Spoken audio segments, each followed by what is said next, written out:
ali só em São Francisco, e de repente, 60 bilhões. Incrível isso, né? E serviu de modelo de negócio para outras empresas, né? A gente tem a 99 no Brasil, né, que recebeu um investimento capital chinês importantíssimo, de mais de 100 milhões de dólares, né? Lá a gente tem também o Lyft e outras, né? Mas o Uber é só uma promessa. Como assim? Vai acabar com o táxi? Como assim? Né? Eu cheguei no aeroporto de São Francisco em 2013, vim da Albânia, diretamente da Albânia, e peguei um táxi. Nem imaginava pegar um Uber. Né? Um ano depois eu já podia fazer isso. Né? E toda aquela briga, enfim, eu vi isso acontecendo. E cada pontinho desse aqui é uma história de sucesso. Uma empresa conhecida como unicórnio, a empresa que atingiu o valor de mercado superior a 1 bilhão de dólares. Essas empresas, né, de certa forma, o consulado ficava aqui, ó, em São Francisco. De certa forma, eu tinha esse acesso a essas empresas. Falava em nome do governo brasileiro. É claro que não é toda a porta que você consegue abrir. Eu nunca consegui a Tesla Motors. Quem conhece aqui a Tesla Motors? Você já ouviu falar? Pois é. Eu nunca consegui uma agenda na Tesla Motors. Tem jeito. O Elon Musk e tal, não consegui. Mas depois isso aí já está se dando já tá havendo uma reviravolta nessa postura deles, de certa forma. Mas naquele momento eu não consegui. Mas as outras empresas eu consegui fazer agenda para o Sebrae, agenda para universidades, né?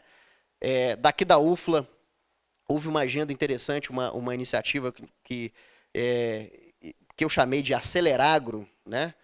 Para aproximar universidades, atores do ecossistema, dos ecossistemas brasileiros de ciências agrárias e tecnologias agrárias, principalmente, né, dos principais ecossistemas da Califórnia, e a UFLA esteve presente, com o professor Bebeto. Quem conhece aqui o professor Bebeto? Levante a mão. Pois é, ele esteve lá conosco. Né? Então, assim, essas portas eu consegui abrir. Levei o professor Bebeto e outros para a Universidade da Califórnia em Davis, que é a UFLA lá dos Estados Unidos, né? É a Universidade de Fresno, que é muito forte em empreendedorismo, até mais forte que Davis. Né? Levei os professores, né, o Bebeto e outros, a algumas aceleradoras de startups importantes lá de São Francisco, como a Rocket Space, né? E por aí vai. Portas que eu consegui abrir como cônsul lá. Meus colegas que me sucederam estão lá para isso. Né? E a gente está falando, né, do mundo inteiro, não é só do Vale do Silício, na Califórnia, não. Praticamente todas as praças inovadoras do mundo têm uma presença diplomática oficial do Brasil. Né? Aqui eu tenho um mapa muito ligeiro sobre alguns ecossistemas importantes do Brasil, que podem ser conectados àquele ecossistema e ou outros no mundo inteiro. Né? Aqui próximo de nós o Vale da Eletrônica, Santa Rita do Sapucaí. Né? Itajubá é um ecossistema interessante também, do lado de Santa Rita. Não entendo por que Itajubá não está integrada. Aliás, eu entendo porque não tem uma estrada decente entre as duas cidades, muito próxima uma da outra. Né? Mas você tem, né, alguns ecossistemas importantes no Brasil que, de certa forma, muitos se beneficiariam com o trabalho, né, da diplomacia e da inovação sendo mais internacionalizados. O Porto Digital do Recife é fora de série. O Sapiens Park de Florianópolis, vamos falar de Florianópolis como um todo, é um ecossistema importante, sobretudo em matéria de startups. Né? Belo Horizonte tem o São Pedro Vale, que talvez seja a comunidade de startups mais ativa do Brasil, né? Onde você tem, de fato, um senso de comunidade, é muito mais do que quantidade de startups. Tecnopuc de Porto Alegre é uma experiência da iniciativa privada, no caso, iniciativa privada não, mas uma universidade privada, né? Parque Tecnológico da PUC do Rio Grande do Sul é fora de série. Né? São ilhas de excelência que o Brasil tem e que merecem, né, ser internacionalizadas. E Lavras, claro, que entra nessa categoria também. A função de facilitar é essa justamente aqui, gira em torno da diplomacia e da inovação. Quando eu fui, né, cônsul lá em São Francisco, eu consegui fazer algumas coisas, nesse sentido de aproximar o Brasil, ecossistemas brasileiros, dos parceiros lá fora. Talvez a iniciativa que mais impacto teve foi justamente o convênio da UFMG com a Universidade da Califórnia em Berkeley. Né? Principalmente Escola de Engenharia da UFMG e o College of Engineering de Berkeley.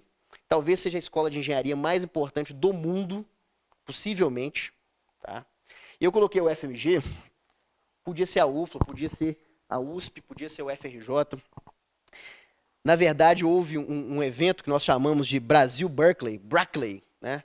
Promovido com a ajuda de um brasileiro, o professor Jean Paul Jacob, hoje muito pouco conhecido, mas já foi muito conhecido, talvez seja um dos grandes cientistas brasileiros, e ele reside há muitos anos, há muitas décadas, em Berkeley, e ele abriu as portas daquela universidade para nós, né, para o consulado, e entre várias universidades convidadas, o FRJ, USP, o FMG, URGS, lá do Rio Grande do Sul, né? Uma amostra pequena, mas importante de universidades brasileiras.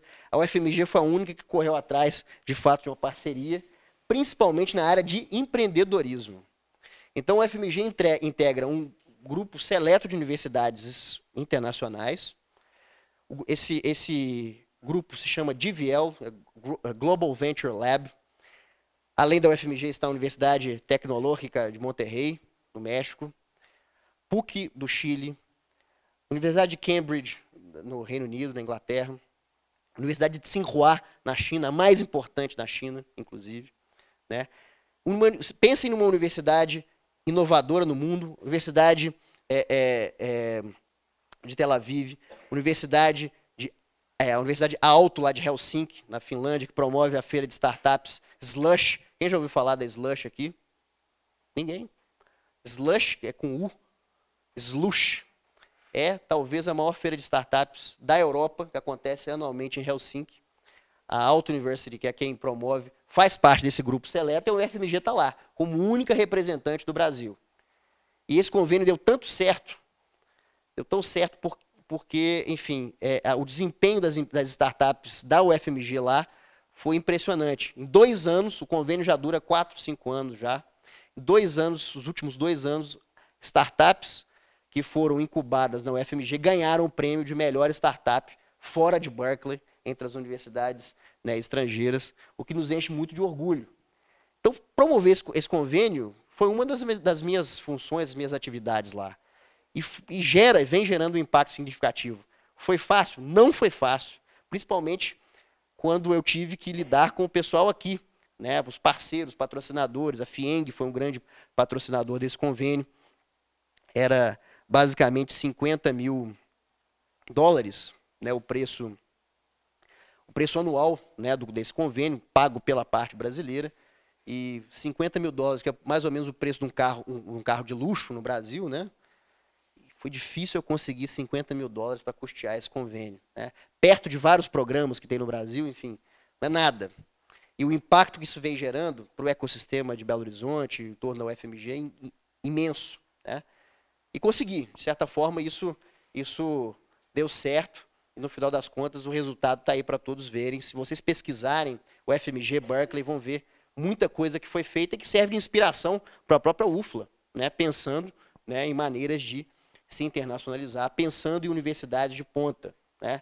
Uma estratégia de diplomacia da inovação dos chineses, que é interessante, observada pelo pessoal da Nesta, lá do Reino Unido, que é uma instituição importantíssima, acadêmica, de pesquisa em ciência e tecnologia do Reino Unido, é que os chineses eles usam isso, mira laser, né, para ir atrás das parcerias. Isso é importante, saber exatamente a quem, né, a quem chegar, a quem apontar, né, com a mira laser, pensando no parceiro mais adequado, né, para a instituição.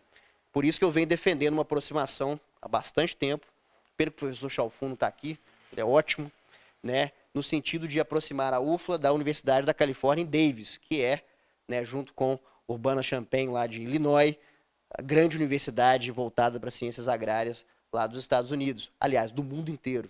Davis foi escolhida como a grande universidade de ciências agrárias do mundo, né, em 2 anos consecutivos. Não sei como é que é a posição deles hoje, mas eu acho que seria interessante, com essa noção de mira laser, né, que os ingleses apontaram, como os chineses atuam, né, a gente ir diretamente numa instituição de ponta como o Davis. Por que não? O meu trabalho em Belo Horizonte, né, aqui, não sei se vocês já ouviram falar do Hyperloop. Quem já ouviu falar do Hyperloop? Bom, até que tem bastante gente que ouviu falar do Hyperloop. O Hyperloop, basicamente, é um sistema de transporte de pessoas e cargas por cápsulas, né, em tubo, né, que é propulsionado por ar comprimido. né? Você tira o ar e a propulsão ela é mínima e faz com que a velocidade seja mais plena possível, né? E pode-se chegar à velocidade de 1.200 km por hora. Bom, Hyperloop é uma spin-off do projeto SpaceX do Elon Musk, o dono da Tesla. De certa forma, eu consegui, de certa forma, vencer essa barreira. E qual que foi a minha atuação? Basicamente, trazer o ecossistema local, Belo Horizonte, né? E isso diz respeito ao meu trabalho, não é em Brasília, mas agora é em Belo Horizonte. Eu vou falar um pouco sobre Brasília também. Mas, de certa forma, o Hyperloop, eu consegui reunir os atores do ecossistema local, Belo Horizonte, FAPEMIG, FIENG, Governo de Minas pela SEDECTS, né, Secretaria de Desenvolvimento Econômico, Ciência, Tecnologia, Educação Superior, Ensino Superior, aliás, empresários locais, Prefeitura de Contagem, né, prefeito de Contagem foi formidável, consegui trazer um centro de pesquisa e desenvolvimento do Hyperloop para o Brasil, para Minas Gerais, com o esforço de facilitar, né? É o diplomata atuando como facilitador, não é o dono da agenda, é aquele que chega e conversa com a FAPEMIG, conversa com o governo de Minas. Quando a coisa está um pouco frouxa, fala, olha, vamos tentar, vamos fazer acontecer. A gente conseguiu trazer esse centro de P&D para cá, competindo diretamente com a China, né? Os chineses ofereceram 3 vezes mais recursos para levar esse centro de P&D para lá. E a gente conseguiu